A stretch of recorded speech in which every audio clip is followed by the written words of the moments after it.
The following program, NORML Show Live, is intended for responsible adults only. We advocate for the repeal of marijuana prohibition for adults.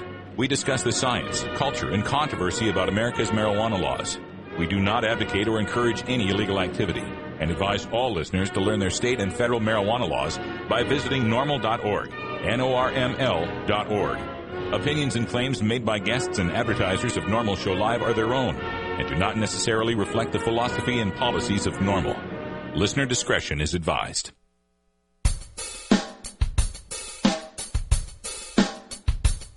You take a seed, you plant it, you grow it, you dry it, you roll it, you smoke it. You take a seed, you plant it, you grow it, you dry it, you roll it, you smoke it, and it goes down smooth. Hey! Spanning the continent to bring you the truth about cannabis and marijuana law reform. I smoke pot and I like it a lot. From the promise of legalization. And I think we need to rethink and decriminalize our marijuana laws. To the agony of prohibition. One major responsibility is to encourage people to use less drugs. The National Organization for the Reform of Marijuana Laws presents NORML Show Live, Marijuana Nation. Now, here's your host, NORML's Outreach Coordinator, Radical Russ Belville. Good afternoon, everyone. It is Wednesday, April 14th, 2010, and it's got to be 420 somewhere in the world. Welcome to the show. We're coming to you live and direct from the world-famous Oregon NORML Cannabis Cafe. Let's hear you out there, Cafe! Oh, we're having a good time out here, and joining me to my left, our engineer, the maestro, the man who pushes the buttons, my good friend, Ganja John. I think that was a good intro. That was a very good intro, Ganja John. How you doing today? I'm doing great today. How's the Cannabis Cafe doing? Oh, man. Ganja John spent some time last night making some extra special goodies for those of us here at the cafe. We'll be getting to that later. And joining us from our virtual studio in beautiful Astoria, Oregon, at the mouth of the Columbia River, my good friend and half-sister, Cannabis Carrie. And I gotta tell you, it is about 15 out of a 1 to 10 on beauty today in Astoria. It's gorgeous today. I know. It's really tough being inside here at the cafe as well. Got beautiful blue skies, nice spring day here. Carrie, you know what? You're a 15 out of a 10 in beauty. How about that? Oh, aren't you sweet? Yeah, we're having a good time here. We got all sorts of stuff coming up in today's show. Today is our Irie Wednesday for our Daily Toker Tune, so we'll be getting some reggae-style music from Akafool. He's going to bring us a song called In the Air. And then we'll be going to our Cannabis Science segment at 30 after the hour with Dr. Mitch Earlywine from SUNY Albany. He's a professor of psychology out there and one of the world's leading researchers on marijuana. If you've got a question about medicine, science, culture, or history of cannabis, today is the day to ask it. We'll be taking your questions in the live chat as well as on our live mic right here in the Cannabis Cafe. So if anybody here wants to ask Dr. Mitch a question, we'll be doing that at half past the hour. At 45 past, we'll be going to Ohio, where they have introduced a medical marijuana bill. We've got two activists from NORML joining us. Tanya Davis, the Pauline Sabin Award winner for NORML, also with Miami Valley NORML, and Don Dunlap from Central Ohio NORML. They're joining us at 45 after. Now, right after our first break, Cannabis Carrie comes back with us and gives us our hemp headlines. So what is on tap in the news today, Carrie? Well, my head is spinning trying to keep up on all the medical marijuana legislation that's floating around our nation. We're going to look at a state that I thought would be one of the last to go that's considering medical marijuana. We're also going to check in with a national leader that has a very surprising opinion about the California legalization efforts. And we're going to go to Maine, where they have decided to tax medicine, and we're going to break it down for you so you understand what's going on over there. All right, we'll take a look at all of that right after this first break. I want to remind folks to visit our sponsors. We got a new sponsor on our blog at stash.norml.org, Marijuana Doctors. Click their ad so we can get some impressions and impress the advertisers, get more support for spreading the growing truth about cannabis. We're right back with the hemp headlines. I'm Radical Russ. This is NORML Show Live from the Cannabis Cafe. You're listening to NORML Show Live, the voice of the marijuana nation. Hello, I'm Paul Stanford from the Hemp and Cannabis Foundation, or THCF. Medical marijuana is legal in 14 states today, and THCF has clinics in 10 of those states. Our doctors help qualified patients obtain an authorization for medical marijuana in their state. Patients are eligible for medical marijuana with a history of either severe chronic pain and or nausea, cancer, AIDS or HIV, hepatitis, glaucoma, seizure disorders like epilepsy, chronic muscle spasms such as multiple sclerosis or asthma, neurodegenerative diseases such as Alzheimer's, and gastrointestinal disorders like IBS or Crohn's disease. If you or someone you know has one of these conditions, our doctors will help you obtain a permit for medical marijuana. THCF Clinics has offices in Washington State, Oregon, California, Colorado, Hawaii, Nevada, Michigan, New Mexico, and Rhode Island. Call 1-800-723-0188 or go to the web at hemp.org or call 1-800-723-0188.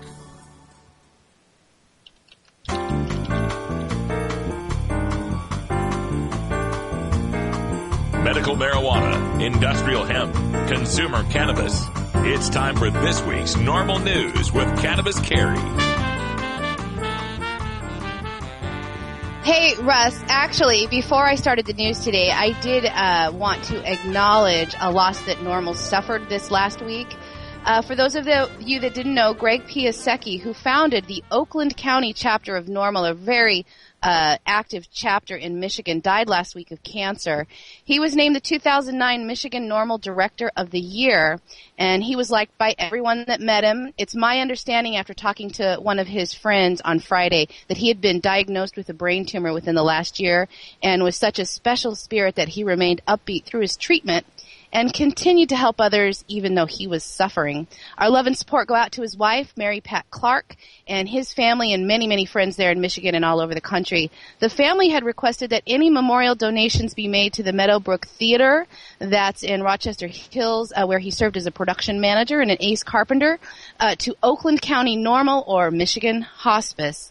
Greg was only 42 years old, Russ, so I want to send our love and support out to the Michigan NORML staff. Yeah, there's so many people that we meet in our activism here for medical marijuana and for marijuana relegalization, and especially in the medical marijuana field, so many people that are doing it for their own survival, you know, to survive cancer, to survive multiple sclerosis, whatever they might be afflicted with. And unfortunately, that means we lose a lot of them, you know, too soon. You know, 42 years old, that's how old I am, and way too soon to be ending a life. But he packed a lot into that life, Greg Piasecki did, with Oakland County NORML, was well respected and loved up there. And again, our condolences go out to his family. All right, Carrie, let's go on with the news today.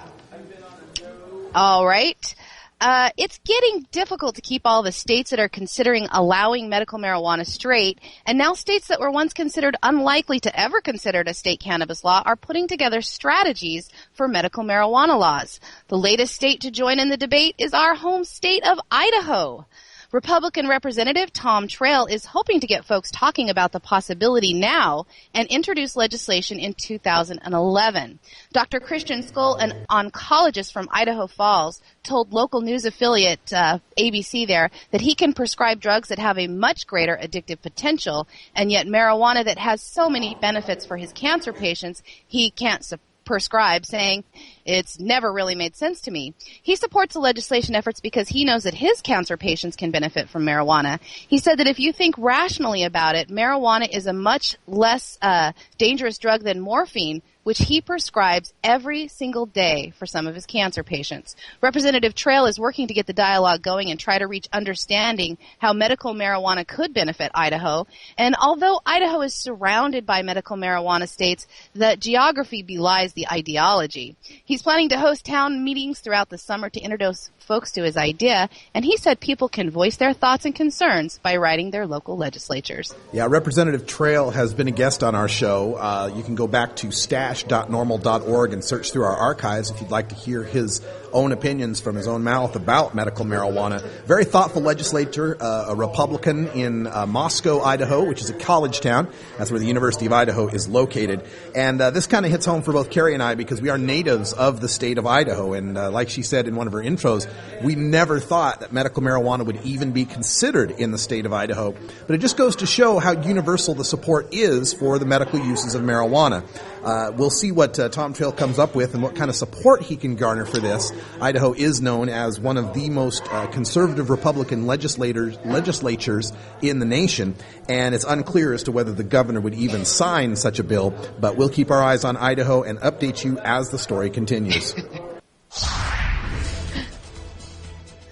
Randi Weingarten is the head of the American Federation of Teachers, and she was also a guest on HBO's Real Time with Bill Maher a few weeks ago. And it's no surprise that Maher asked her about what she thought about California making the move to legalize marijuana. Her answer, though, did surprise many.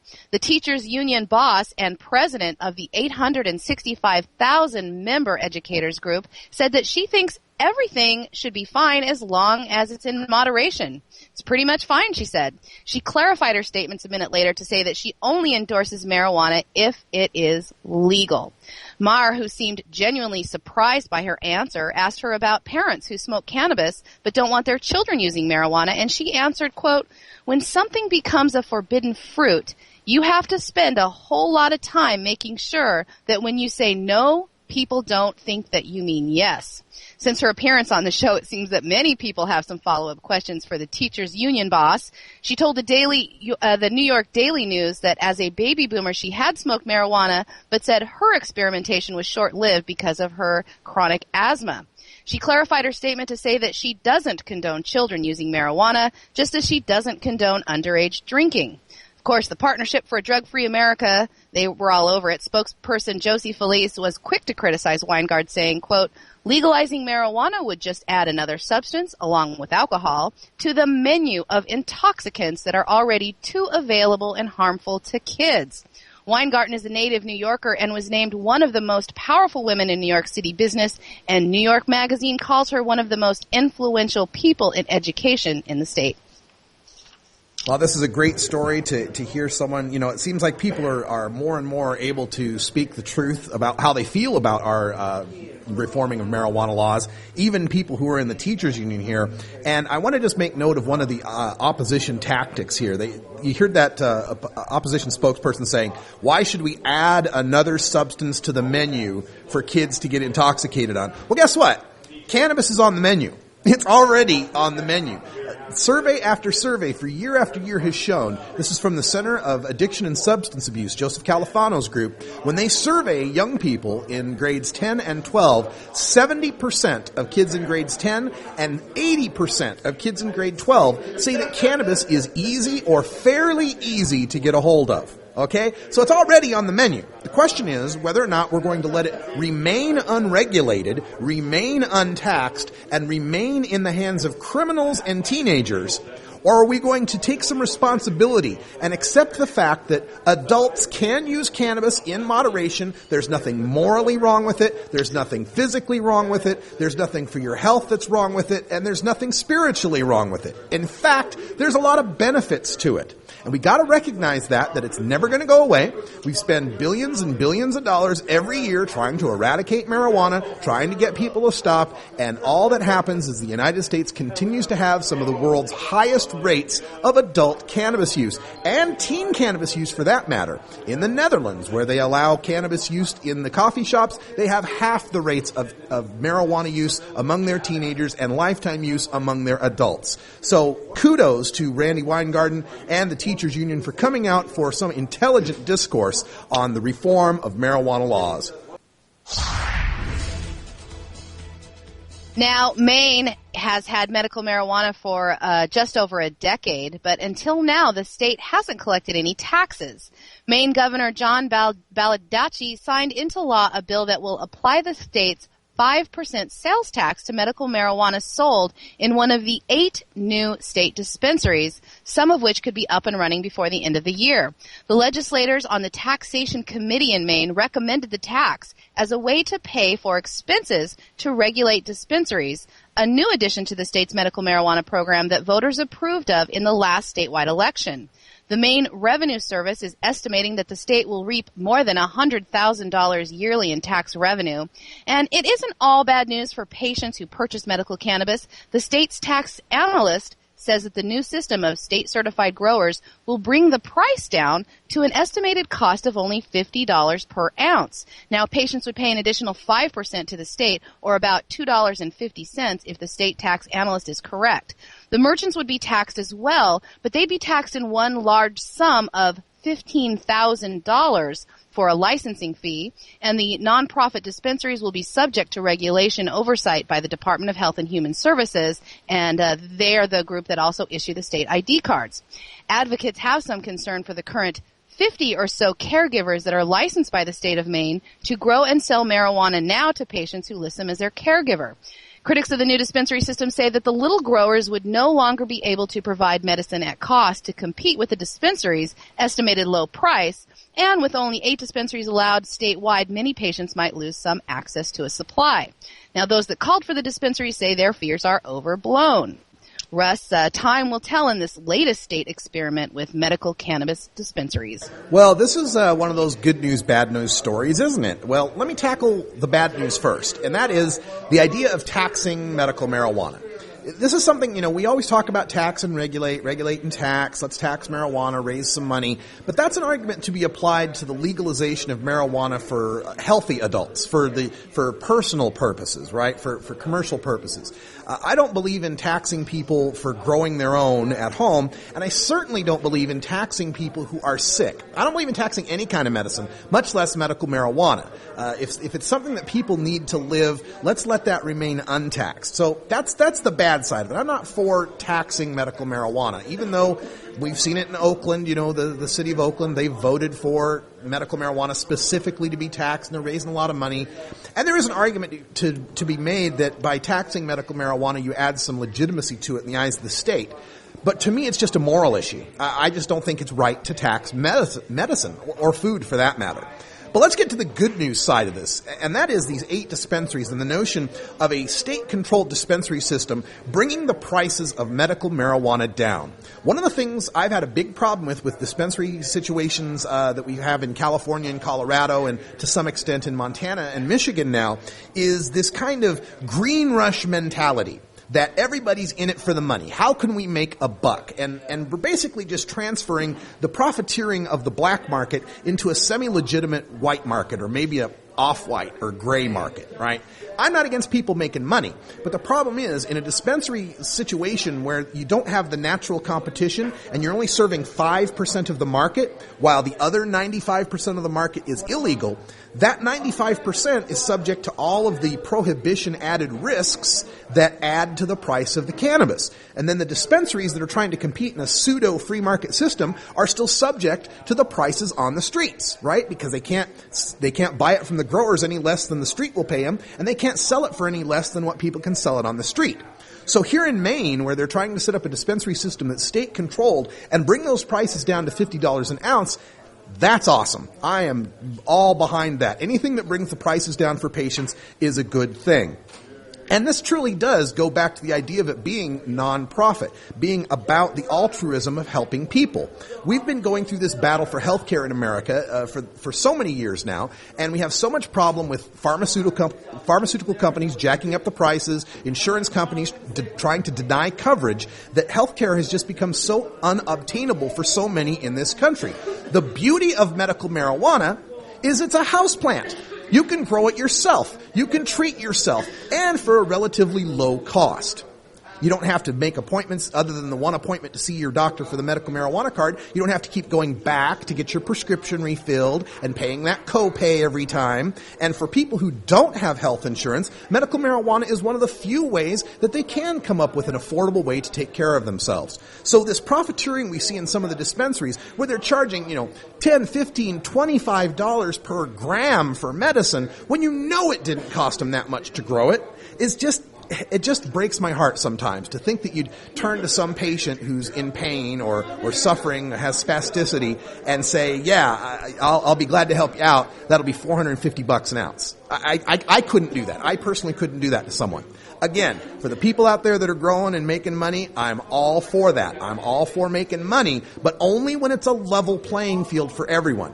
When we re-legalize cannabis for everyone and natural market forces are at work that are going to have competition to bring the prices down, and people can grow outdoors in massive fields and have bulk pricing kick in, then I'm all for profiteering. Then I'm all for making all the money you want to make. But if we're going to call it medical, and we're going to be dealing with sick and disabled and dying people, trying to make a buck off those people, it just reeks of immorality to me. And that's the way I feel about it. If you've got a different opinion, please send it to me at stash@normal.org. We'll be glad to talk about it. Maybe even have you on the show, and we can have a debate about this little medical marijuana dispensary system. But good news to Maine and going forth with their dispensaries. We love it. Oh, we love this time of day. It's 20 after the hour, and that means it's time for an extra special break here at the Cannabis Cafe. Let's hear it, Cafe. It's 20 after 4:20 in the East Coast. It's 20 after the hour, and we have to take a short break, if you know what I mean. Please support these sponsors who support NORML Show Live. Oh, have you ever met that funny reefer man? A reefer man. Have you ever met that funny reefer man? A reefer man. If he said he swam to China, he would send you South Carolina. Then you know you're talking to that reefer man.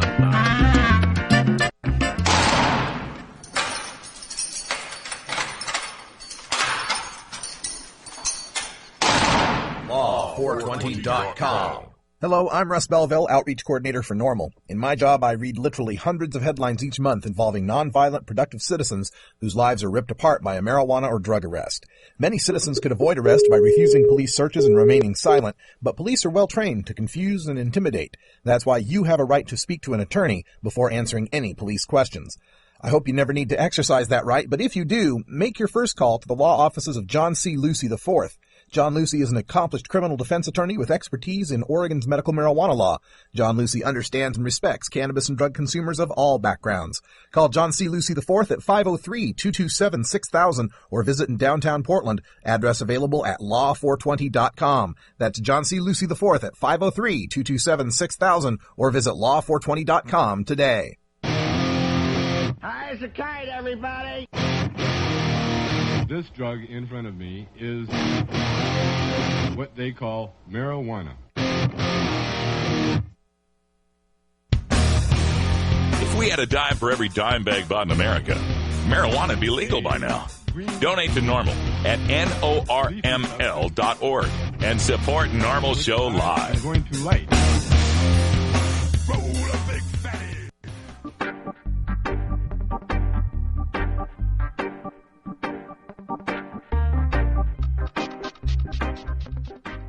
It's time for your Daily Toker Tunes, the best in 420-friendly music from all genres that uplifts, entertains, and informs the public.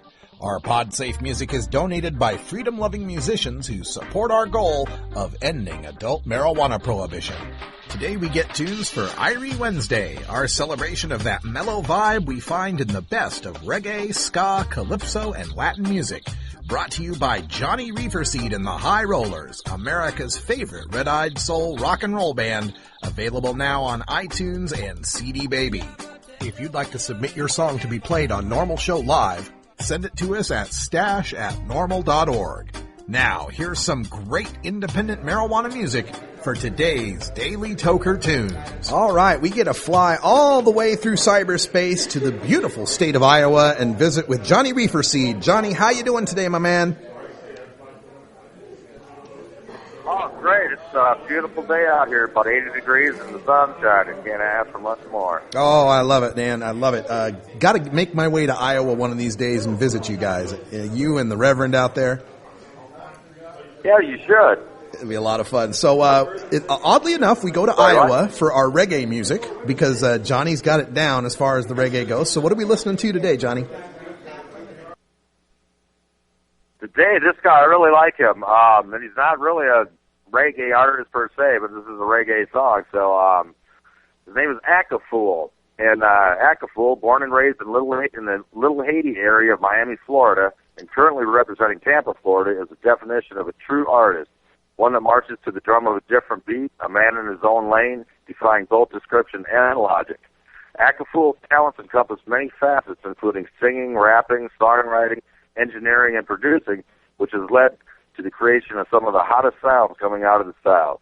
Whether performing at major events or local clubs, Akafool can't be anyone but himself, a cool and humble brother.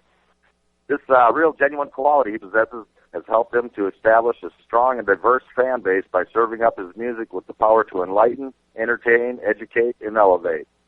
Akafool continues to grab attention and is currently putting the finishing touches on his latest mixtape release called My Crazy Summer, which will feature all original music and include, of course, the latest release, Let's Ride. Today's Irie Wednesday Toker Tune in the Air is Akafool's latest submission to the Marijuana Music Awards, which is, I think, coming up here in May or June. You can check out Akafool at www.myspace.com, ACAFOOLINC, or at www.akafoolinc.com. And make sure, if you like him, purchase his music on iTunes. So, I smell something in the air. Yeah, I smell it too, Johnny. Thanks so much, Johnny Reeferseed. We got Akafool in the air. This will be available for download at our blog, stash.normal.org by 3 o'clock today. This is Akafool in the air. Thanks, Johnny.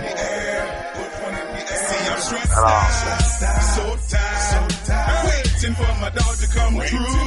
When it gets here, be clear. Okay, you know what we gon' do. I'ma put one in the air, smoking my stress away. I'ma put one in the air, trying to forget the day. I'ma put one in the air, lost in a cloud. I'ma put one in the air. I'ma put one in the air. I'ma put one in the air. Probation got me feeling like I need to smoke.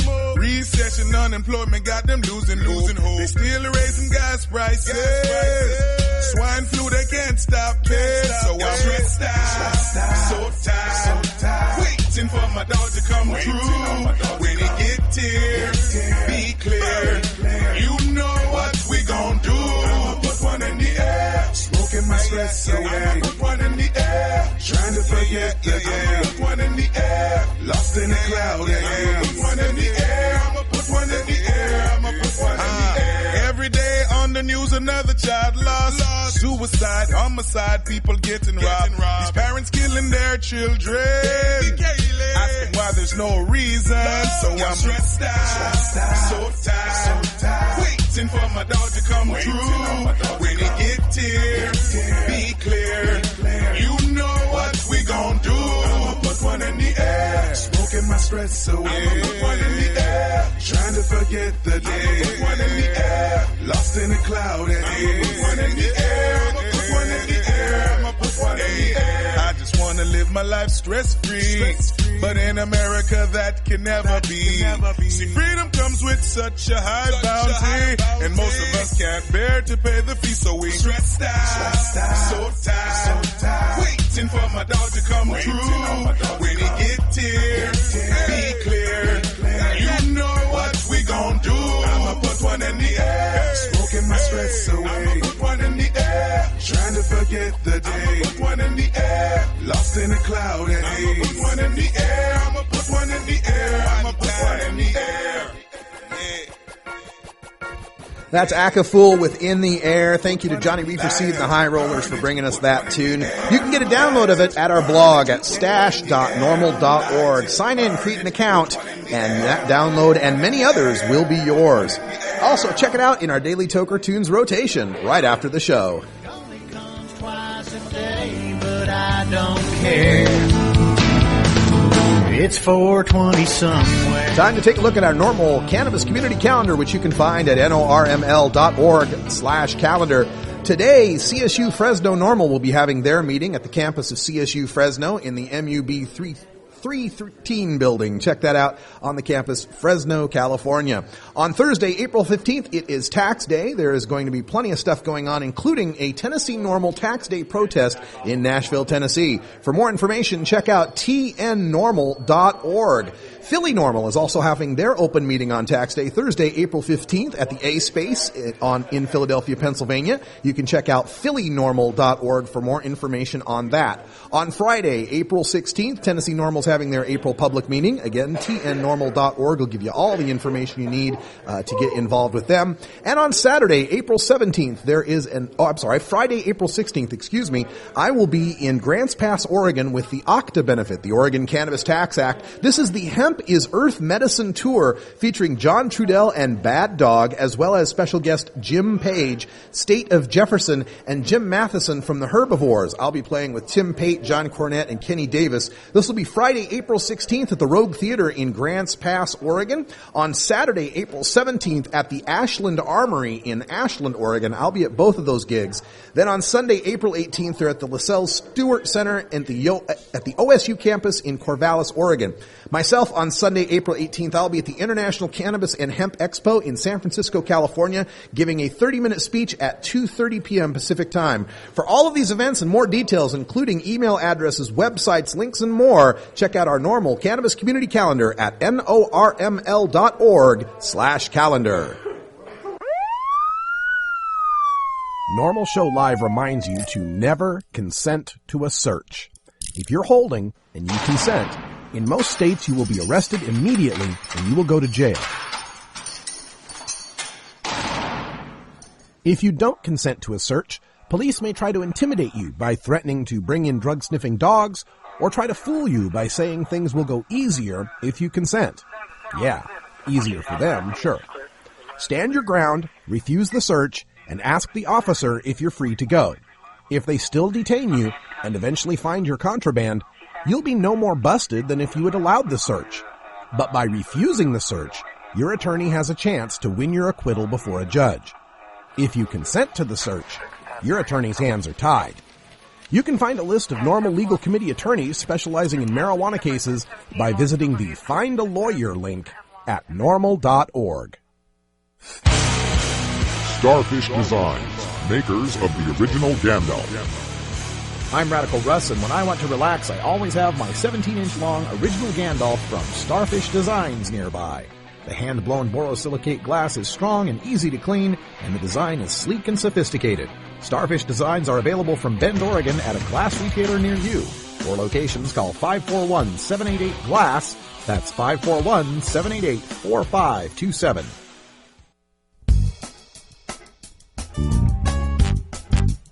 It's time for NORML Show Live's Cannabis Science with Dr. Mitch Earlywine. Dr. Earlywine is an associate professor of psychology at the State University of New York at Albany. Now, open wide and say, ah. Here's your dose of cannabis science. We make our weekly trip back to upstate New York to visit with Dr. Mitch Earlywine. Dr. Mitch, welcome back to the show. Thanks so much for having me. Hey, before we get started with the live question and answers, I always like to give you the chance to open up the show with any new news that we might want to know about cannabis science or cannabis research that might have come across your email inbox lately. Today, my grad student Nicholas Von Damme and I got news that our vaporizer study should be appearing relatively soon, and confirming yet again that the vaporizer is the way to sidestep any respiratory irritation, and hope everybody will go out and make good use of that information. All right. Well, cool. We'll talk a little bit more about vaporization. I know we got a couple of questions in queue right now. Also, Dr. Mitch, we're coming to you live from Oregon NORML's Cannabis Cafe here in Portland, Oregon, and we've got a number of patients here that, for one reason or another, how it is trying to ask your own doctor. They can't. So we brought them here in front of the mic, and our first guest here in an Oregon Duck shirt has a question for you. Go ahead. Hey, Doc, can smoking cause ringing in the ears, or could it help ringing in the ears? Tinnitus, ringing in the ears, anything about smoking cannabis and the effects on the ears like that? Sure. The key on tinnitus is it's different depending upon how it developed. If this is a reaction to having heard a lot of loud sounds for a long duration, went to too many rock concerts or had a job where you're surrounded by loud noises, there's the potential for that to be there. Unfortunately, there's not a lot of published research on this, but I've seen at least 2 individual cases where somebody said that that's helped. The other things that seem to help well are just general decreases in stress and doing things to make sure you're not exposed to a lot of ambient noise. So, making it a habit to wear earplugs, not turning up your music too loud, all of those things seem to help in the long run. Okay, so the cannabis or THC itself isn't anything to worry about as far as the ears go, as hearing goes? it doesn't seem to exacerbate it, and at least 2 people have told me that it helps. Oh, okay. Let me get a question here from our chat room, and then we'll get another live question here in the cafe. This one's from Matter of Liberty, who asks, are there drug tests that can measure nanograms of THC per milliliter of blood? I've heard in recent news stories, for example, that New York mom who was drunk driving and smoking who killed 8 people, that lab tests have been used to indicate cannabis use within several hours of the time of the accident. So what is the state of drug testing, nanograms per milliliter blood tests with regard to cannabis? So both blood and saliva can provide more accurate measures of recent cannabis exposure, whereas urine and hair tests are no good for were you high at the time of an accident type measures. As I've emphasized before, I would prefer, a behavioral measure, those roadside sobriety tests, the stand on 1 foot, juggle, ride unicycle types, and I feel like I'd like to see folks move towards those. That way you can detect impairment for anything rather than just for a single drug. Damn, Dr. Mitch, your drunk tests are hard.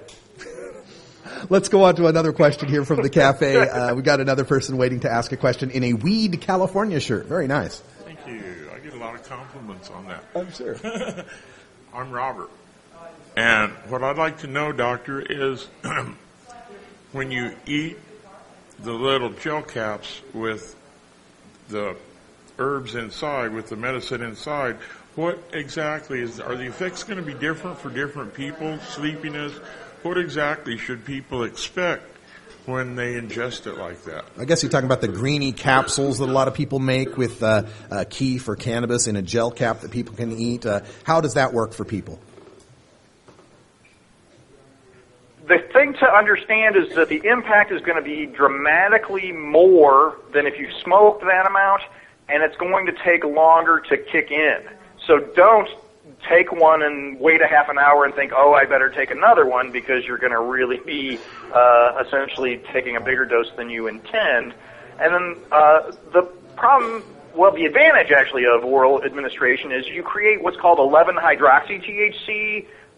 So you end up creating a THC that's even more psychoactive than you would have via smoking, and so the impact is going to be a whole lot bigger, and it's going to last a whole lot longer. And individual differences in orally administered cannabis are, I feel, more dramatic than they are in smoked, in part because you don't find out for a while. And so my recommendation is to start with as small a dose as possible, give yourself a good 3 hours to really assess where you are, and then decide before you want to increase your dose. Okay, we have a follow-up on that? Yeah. Thank you, doctor. Really, that's right on the nose. To follow that up, once the herbs, the medicine is vaporized, we end up with a brownish substance that looks a lot like tobacco. And when we put those in the gel caps, I've been told that can help people's pain. Do you know anything about that after product, how we can use that in the gel caps? Does that help also? Great question. So Ethan Russo has shown me slides of basically all the glands on the plant tend to burst in response to the vaporizer, and I know it's hard for people to throw that stuff away. Nevertheless, it may contain small amounts of the other cannabinoids. I know some folks have had some success throwing that in butter and then using it in edibles. And in theory, it would be sort of a low-dose version in the capsule of what you had before, but I wouldn't anticipate anywhere near the magnitude of the effects you would have of just putting the green substance right in the capsules. We're speaking with Dr. Mitch Earlywine, who's a professor of psychology at the State University of New York at Albany. And I'm going to jump ahead in the queue of questions, but I assure you I'll back up and get the other questions. This one popped out to me just because of this breaking news story we had this week about the folks at Harborside Health Center coming up with a new strain. They've been researching strains of cannabis that are very, very high in CBD, cannabidiol, as compared to THC, and a lot of patients reporting better relief from pain or spasticity from these CBD plants. The question is from Destruction and wants to know, what is your take on altering these plants so they don't produce THC? I, for one, like to see as much variety in the strains as possible, given all the individual differences everybody has in their reactions to these. GW Pharmaceuticals has done a lot of work in this domain, and I'm delighted to see some new work on this.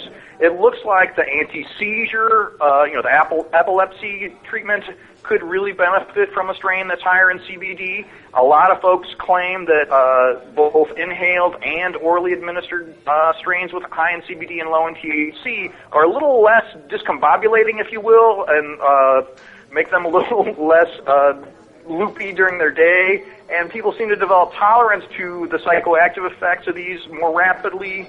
So I think that this has a whole lot of potential as a new medicine, and I look forward to seeing data gathered on this topic. Yeah, and of course the tendency of breeders to grow their plants toward a more THC profile, of course, is a effect of the prohibition. The iron law of prohibition always says that when you ban a substance, people want to make it more and more potent just because they, maximizing their profits and so on. So I see as we have more legalization of medical marijuana, naturally I think we would have more variety, as you mentioned. Let me get to this next question from the NorCal Kid. This is a question that asks, have there been any studies showing cannabis to be an anti-drug in which the use of marijuana has curbed or eradicated addiction to other substances? So Amanda Ryman recently published an article suggestive of that idea, and I've been hearing, tales about this for years and years. One of the most prominent opiate researchers from the 1940s basically said, "Look, opiate addicts don't like cannabis because you can't feel the heroin," and essentially, detailed a whole lot of folks who would use it in an effort to get off that. I usually get at least one email a month from somebody, either stimulant or opiate abuser, who said cannabis really helped them move off that. Obviously, you've got, the substitution problem, and if you're going to use cannabis problematically instead of another drug, it may not be all that much of an improvement. But when you think about the long-term health consequences of cannabis, even used at high levels versus long-term consequences of stimulants, obviously that's a step in the right direction as far as improving your health and consistent with the spirit of harm reduction. So these are out there. Obviously, we're not going to see NIDA fund a study like this anytime soon, but I'm eager to see these data show up. All right. Another question now from the chat room. This comes from Adevarat. I don't know if I'm pronouncing that correctly. But this is a question that goes to a post that I've done on the Stash blog that is now my most commented post. I've got at least 110 people who've commented on this, 110 mostly females who've commented with this basic same question. If pregnant women smoke pot, especially during the brain development of the fetus, will the child once born have more tendency toward a cannabinoid deficiency? And maybe to move it away from that specific question, just in general, the effects of pregnant women smoking pot on the fetus. This is such a complicated field that only the animal literature has really done anything decisive. As you can imagine, folks who choose to use cannabis during pregnancy aren't exactly a random sample. Marilyn Myfree's data from basically Jamaica suggests that at least in the short term, there doesn't seem to be any impairment in the Rove's daughters, the women who were sort of allowed to use cannabis there and who use it during their pregnancy. Their kids, at least up to age 6 or so, don't seem to be any different. There was a study done in the United States, however, that showed children of mothers who used cannabis during pregnancy were more likely to have ADHD, but again, they weren't randomly assigned, and they didn't measure the ADHD in the moms who chose to do this, so I'm unclear about that. The animal work, unfortunately, uses such incredible doses of THC pure rather than cannabis itself, and of course, if you crank things up that high, you are going to get negative consequences. The clincher is the fetus is really sensitive, and the preferred thing to do would be, of course, keep the environment as clean as possible under those circumstances, and that's such the American way. Nevertheless, you do see these data, and it's rarely a giant impact. Other folks are concerned that using cannabis would also decrease your ability to, refuse other drugs or things like that. I don't find those arguments as compelling.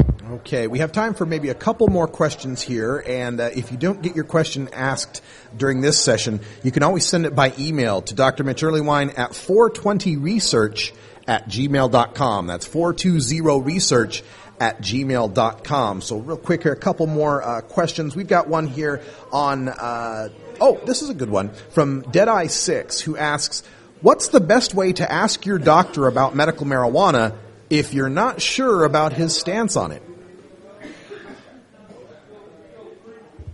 Well, Russ, you can go in with Understanding Marijuana, the book, under your arm, which is how I have broached the topic with a couple of physicians in this area, and generally talk about what your symptoms are, what they would recommend, and if they mention anything, pharmacological, you can ask about, for example, Marinol, which is a pharmacological treatment, and THC in a synthetic version in a pill. If they seem informed about that, the natural step would be to say, well, I'm apprehensive about a synthetic. Is there anything else you might recommend? And then you've really broached the topic in a very sophisticated way. This isn't the time to go in with your I smoke weed t-shirt necessarily, and this may be an opportunity for you to broach that topic in a professional way. And by all means, my physician has a copy of my book now. It's something you can do to educate these folks. MDs are smart, and they're willing to pay attention to data. And so if you can educate them, I think we can get them more and more on our side. And the AMA has said this is completely reasonable. So if they're going to poo-poo it, they're really going against their own association. That's right. Go in armed with the science. We got one last question here. I'm going to turn this over to Ganja John because it is really something that comes from his own background. So someone asked us in the chat, and it hits home for me. And they asked, how can we go about changing the organ transplant rules to allow cannabis consumers? This is such a disheartening predicament. So folks who need organs transplanted, what a surprise, have all the symptoms that cannabis treats so well, and then if they have THC in their system, they're essentially turned down for that very reason. I think the key here is going to be education time and time again. We've seen folks respond really well, in some cases better, if they're using cannabis in these situations because they're not so nauseated. All the symptoms of rejection are not anywhere near as bad, and we've just got to spread the word. I think the key is going to be making sure that we're all writing letters, talking about this time and again, and going towards the folks who are making these decisions so that they understand that. The bottom line is encouraging our, Congress people, senators, state reps to make sure that this becomes a funding priority because these kinds of transplants are very difficult to get in the first place. We don't want folks discriminated against simply because they're doing what they can to cope with the symptoms that are generated from this need for a transplant in the first place. Yeah, we definitely want to get those rules changed. There's so many people that could benefit from this, and too many people who have already died waiting for a transplant that were denied just because they were a cannabis consumer. We're going to go just one more question because we got a live question here from our audience at the Cannabis Cafe. Go right ahead. Yeah, hello. Wanted to find out from you, is there any other way to possibly utilize THC's benefits? I got fibromyalgia, and smoking THC kind of makes me get a little too hyper, maybe just out of control, whatever. But and eating it does the same thing after 3 hours or something like that. So is there any other way to get very low dosages of THC? Good question.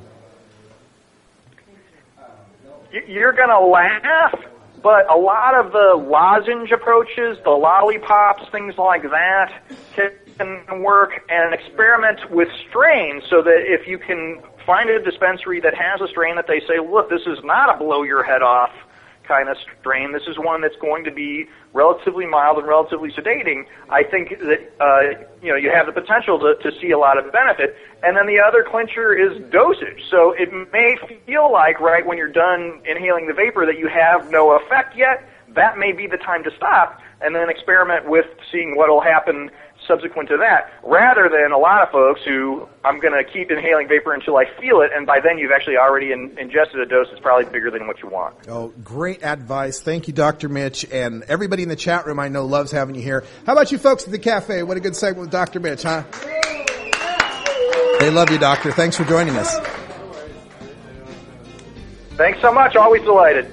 All right, we'll be right back with Tanya Davis from Miami Valley NORML of Ohio and Don Dunlap from Central Ohio NORML on medical marijuana in Ohio. We'll be right back. You're listening to NORML Show Live, the voice of the marijuana nation.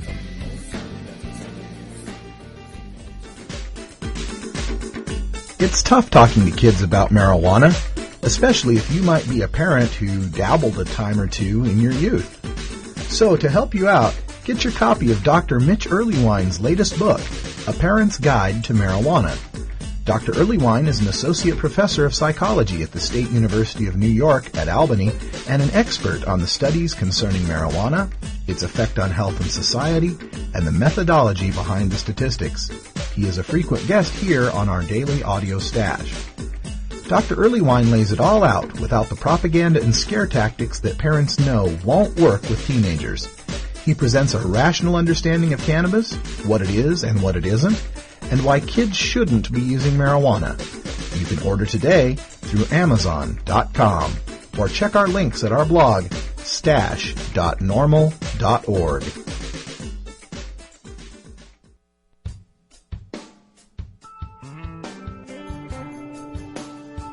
NORML stands for Reforming America's Prohibitionist Marijuana Laws, and that cannot happen without directly engaging our government and elected officials. Local NORML chapters and other affiliated activists relentlessly lobby our lawmakers for change we can believe in and report on their strategies and progress in this segment we call our Government at Work. All right, welcome back, everyone. 50 after the hour and Government at Work today. We're going to talk about the state of Ohio, which has just dropped a medical marijuana bill. Now, a lot of folks don't realize, but Ohio is one of the decriminalization states. And in fact, Ohio has the highest limits when we talk about personal possession. Up to 100 grams of cannabis is considered personal possession, for which you'll only get a ticket and no criminal record in the state of Ohio. 100 grams for the metrically challenged is about 3.5 ounces. Now, this bill that they've got in Ohio is going to give us, I believe, 200 grams for medical patients. And joining us here to tell us more about the details are Tanya Davis from Miami Valley NORML, and also Tanya is the Pauline Sabin Award winner from our last NORML National Conference, and Don Dunlap from Central Ohio NORML. They're both joining us here, and Tanya and Don, welcome to the show. Thank you very much. Let's start with Tanya. Tanya, tell us a little bit. And I'm wearing the Ohio NORML hat. Oh, good, good. Tanya, tell us a little bit about this bill that they've just introduced in Ohio. Well, State Representative Kenny Yuko just introduced legislation, HB 478, into the House of Representatives. This legislation has been getting a lot of bad press. I do not want anyone to fret because this is an exciting time for Ohio, and I think that's why the press is pushing so hard to give us negative attention. I agree. We have a former police captain, Cincinnati, Ohio police captain. We have a former Ohio prosecutor. We have a former legislator. We've got doctors and nurses and patients galore that are going to be standing up for this legislation. Governor Strickland made a statement, and this is one of the things that really irks me, because he made a statement that he felt that they were medicines that could treat conditions better than marijuana. Well, sorry about his luck. In January of 2009, the governor, I attended a fundraiser, and he assured me that he would sign the Ohio Medical Compassion Act into law when it crossed his desk. He did not say that he supported marijuana use, but what he did say was that if we made it through the House and the Senate, that he would sign the bill. That's good news. So my attempt on this and our goal in Ohio, and as the medical marijuana director for Ohio, we have to force these folks to stand up for what's right. Let them know that they will not get reelected if they don't support compassion. You know, they're worried about it being political suicide, I would honestly let them know that it will be a political suicide if they don't listen to the 73% of Ohioans who support the medical use of cannabis. Absolutely. Tanya, thank you so much. And let's talk to Don here for a second, too. Get Don in on the line. Don's with the new Central Ohio NORML chapter. And Don, as you're going forward with this fight to pass the medical marijuana bill, what are some of the activities or some of the plans you guys have to help to get the public to push this? Because as Tanya was saying, it's going to need some push from the people because they're saying it's going to be political suicide. What are your plans to get this passed? Right now, we're telling people to call their, state representatives, the obvious things. We do want to plan a rally, and that is in motion right now at the Ohio State House. Oh, great. And that is in motion. No date has been exactly confirmed yet, but it is in motion. And we do want to have it as soon as we can. We know time is really crunch right now. But we'd like to do it before the Senate and the House, go on their summer vacation. Oh, so it will be very soon. Also, we've been looking at we have an Earth Day thing where volunteers are donating time. Oh, we seem to have some problems with your connection there, Don. Don, hold on just a second. We're having some problems with your connection, but I did want to get across this website address that Tanya's given us in the chat room, medicalmarijuanaactionnetwork.com or mmjactionnetwork.com. Either way, you can get information on this this fight to pass medical marijuana in Ohio. Tanya, let's come back to you and give us a little bit of explanation about the bill itself, that once Ohio does become a medical marijuana state, what will be the limits or the conditions or anything that people might want to know about this bill?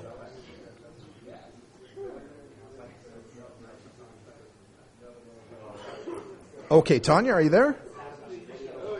I think we may have lost Tanya as well. That's okay. We're going to go on with this bill here. I'll tell you a little bit what I know. I do know that the limits proposed in this bill are 200 grams of medicine for the patients. That's approximately 7 ounces of medicine. And I do believe that they've got a little bit of the home grow provision available. The people will be able to grow some of their own plants, but I'm not sure. Unfortunately, it looks like we've lost that connection, so we'll just go on with the show as we can here as we roll out.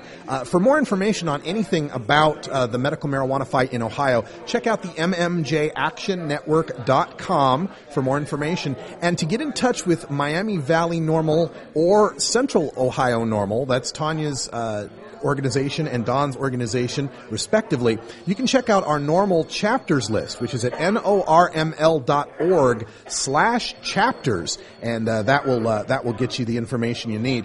Are we getting the number back up there, John? Any chance of that coming? Okay, I do think we have lost them. So unfortunately, I got to apologize to Tanya and Don. Sorry about losing that Skype connection. It happens sometimes. I believe Tanya's in the chat room there. So folks, if you got questions for Tanya, go ahead and bring them up in the chat. I think she'll probably hang out for a while and give you more of that information.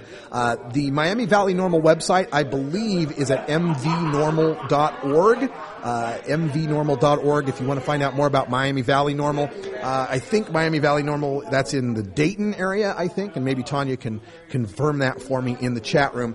Central Ohio NORML as well, that's Don Dunlap out there. You can get that information out at our NORML website, norml.org/chapters. Also, really quickly, I want to make a mention for our listeners in the Minnesota area. There is a Facebook page up right now that is purporting to be from a Duluth NORML, from Duluth, Minnesota. It is fake. It is a forgery. It is a fraud. We have been in contact with the person who's running that Facebook page. He is not a recognized NORML chapter, and he's trying to rip people off. So please do not send any of your money to this faux Duluth NORML chapter. We will be having our attorneys serving cease and desist letters to him very soon, and we've contacted the folks at Facebook to get him removed from Facebook for using our logo without permission. I'm Radical Russ from Normal Show Live, and everyone here, Ganja John and Cannabis Carrie in Astoria. Thanks for joining us here for another episode of Normal Show Live. We're here every weekday, 1 p.m. Pacific Time, Monday through Friday at live.normal.org. Follow us on Twitter at Radical Russ. Send me email, stash@normal.org. Check out the blog, stash.normal.org. And until next time, take care of each other, tokers.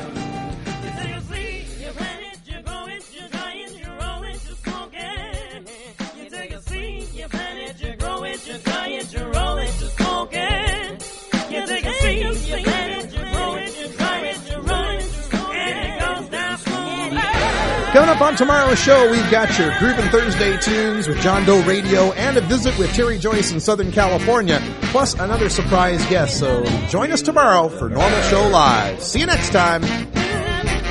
This is Normal Show Live, the voice of the Marijuana Nation. Take it out one more time. You take a seed, you plant it, you grow it, you dry it, you roll it, you smoke it. You take a seed, you plant it, you grow it, you dry it, you roll it, you smoke it. You take a seed, you plant it, you grow it, you dry it, you roll it, you smoke it, and it goes down smooth. Hey!